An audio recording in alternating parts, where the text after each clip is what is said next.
Hello all, Jamie Rodgers here today for Craft Mania, and we're going to be looking at another Construct with Jamie video.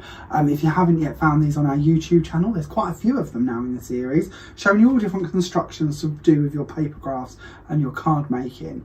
Talking of YouTube, if this is the first video you've watched, please make sure you subscribe and also pop up and hit the bell notification so that you get told every time we upload a video. Today we're going to be looking at a collapsible pillar card with a difference. Now, if you are familiar with our channel, you've possibly seen a few of these. I love doing pillar cards.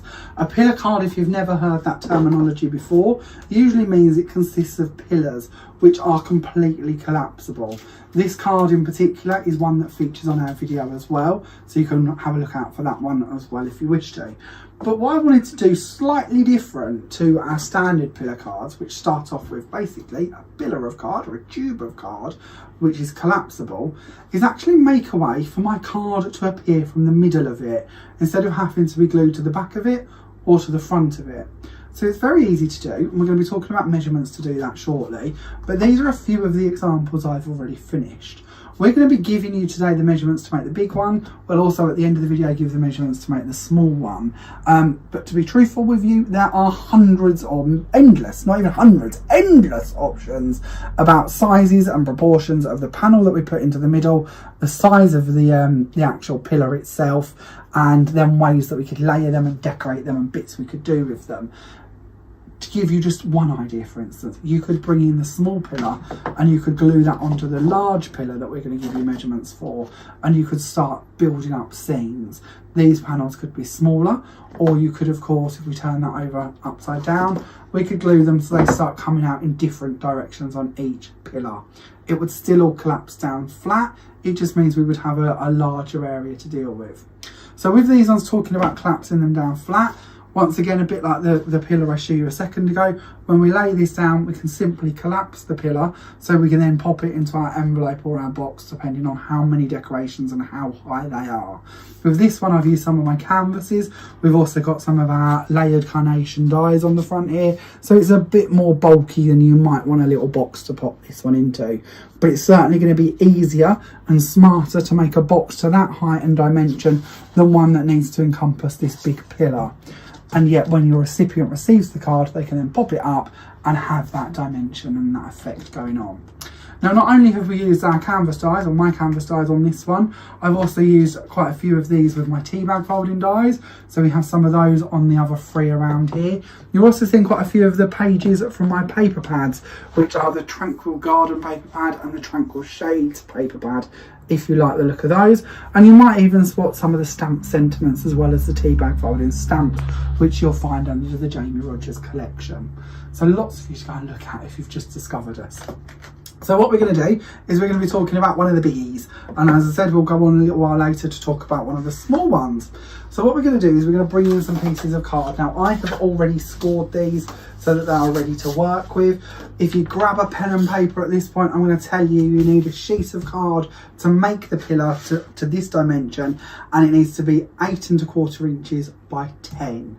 Now, like the pillar I brought in and like the card that we had a look at earlier, this one being with our ordinary squared pillars, we would normally tell you to take your 10 inches and score it at every 2 inches, making the panels dividable by 5. That's usually the way we work them out for our pillars. I'm telling you this in case you do want to go off and make them to different proportions, because the pillar doesn't have to be as big as mine are if you'd like them to be smaller. So when we divide into our 5 pieces, our 5 equal sections, the reason we do that is we can wrap up our 5th section, fold it over and glue it to our first piece, first part of the card, and it will create that tube or pillar that will then collapse down flat. And that's how we traditionally make them. Now, obviously, we want something to appear from the middle of our pillar this time. So we're still going to stick to the same size card. You can even work out your maths by dividing your panels by 5. That's absolutely fine. But instead of actually leaving these 2 end pieces at our 2 inches, which are going to fold over to make our cube, what we're going to do is we're going to score them as well. And we're going to score them at the 1 inch line. So we're scoring them in half as such. So with your panel, your 8 1/4 by 10 inch panel, what I now need you to do is score it at 1 inch, 2 inch, 4 inch, 6 inch 8 inch and 9 inch. So the new additions obviously are the 1 inch and the 9 inch, meaning that them 2 inch pieces towards the end and the beginning are now dividable. They're now able to be folded in half as well. So what I'm going to do is I'm going to use my bone folder. I'm going to go across all of these crease lines. So we'll start off here on our end with our 1 inch. We're going to fold that. Now a little tip as you're going through your card, make sure that they line up at the bottom and the top. We don't want any wonky creases, so try and make sure everything is a nice neat fold and it all lines up so that when we come to collapse it, we're not trying to make a diagonal box fold flat. All your cubes or lines are scored and ready to go. So we'll start now from the other end, just working in. And we're going to do that last piece on the end as well. Now what we have is the ability to wrap round into our cube, but instead of overlapping these two end bits like we would have, so where we were before, we were overlapping them, weren't we, to make our cube. Now what we're going to do is we're going to take them little inch pieces, them inch strips at the end, and we're going to fold them onto the inside. And now we have the ability to bring in our panel. So no glue is needed up until this point, then you're going to bring your panel in. So what we're going to do is we're going to flatten that down for a second. We're going to bring in our Cosmic Shimmer glue, and we know that we need to go all the way down this panel and all the way up the top, and we're going to bring that panel in and adhere it to here. Now the panel, obviously you can pick whatever size you want to be working with. I've gone for obviously the same height as my pillar. You don't have to. You could bring that down on an angle. You could use an edgeable die to cut into the side here if you wanted to. You could use an edgeable die to cut off the side completely. Millions of options, whatever you want to do to decorate your panel, however big you want your panel to be. But mine is 8 1/4 inches to match the height, and this one is a width of 8 inches, knowing that I'm losing an inch into the inside part. We're then going to take our glue and we're going to pop that onto this side of our card, and we're going to wrap that round and glue that down, making sure that it matches on the edges at the top and the bottom. Just give that a squidge to make sure our glue is nice and in place. Of course, I'm using Cosmic Shimmer Dry's Clear Glue, which is lovely because it gives me that little bit of wiggle room. I've got a little second or two just to make sure that everything is going in place. If you would prefer to do this with red liner tape or double-sided tape, then of course you're more than welcome to do that. If you do use wet glue, it's good because you can make sure your box flattens down. You can open it up and you can go the opposite direction as well. Again, just using your bone folder to go across all of your creases, just to make sure that your card will go nicely in both directions.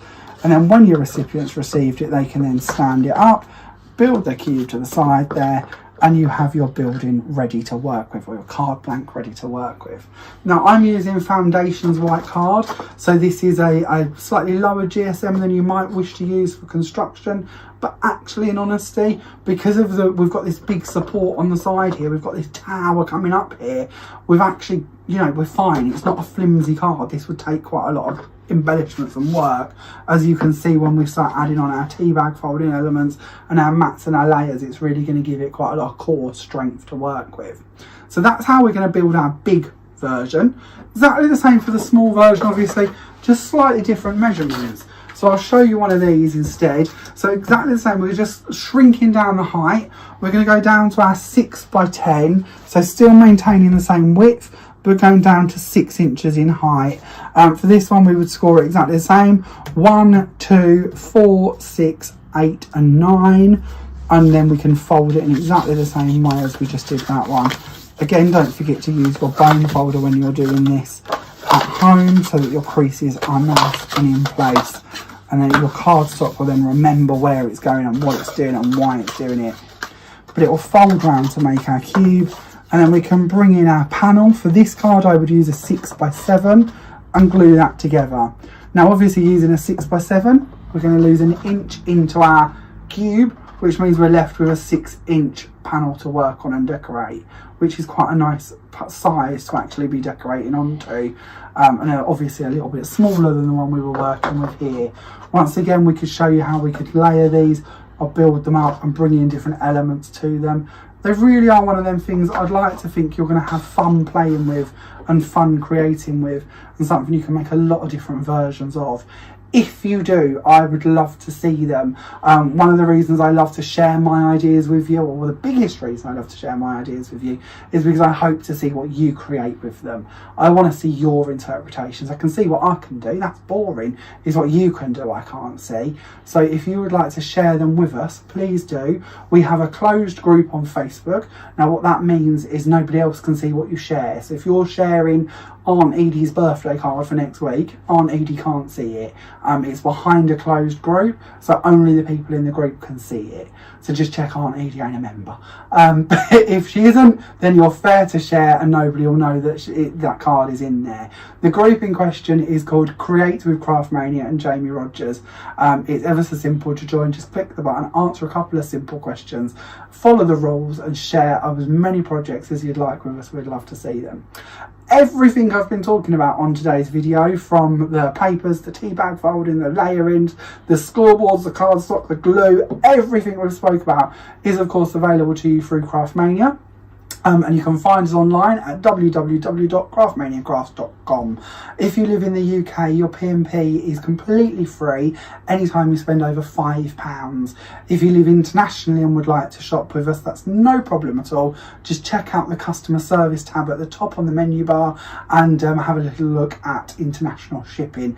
It will tell you how that works, but it's not a problem at all to send anything you'd like to you. If you have any questions, please don't, of course, hesitate to pop them in the comments down below and I will do my very best to answer them. And if once again you are watching us on YouTube, please make sure you subscribe and of course hit the bell to get your notifications. Thank you so much for watching and I really genuinely look forward to seeing you again soon.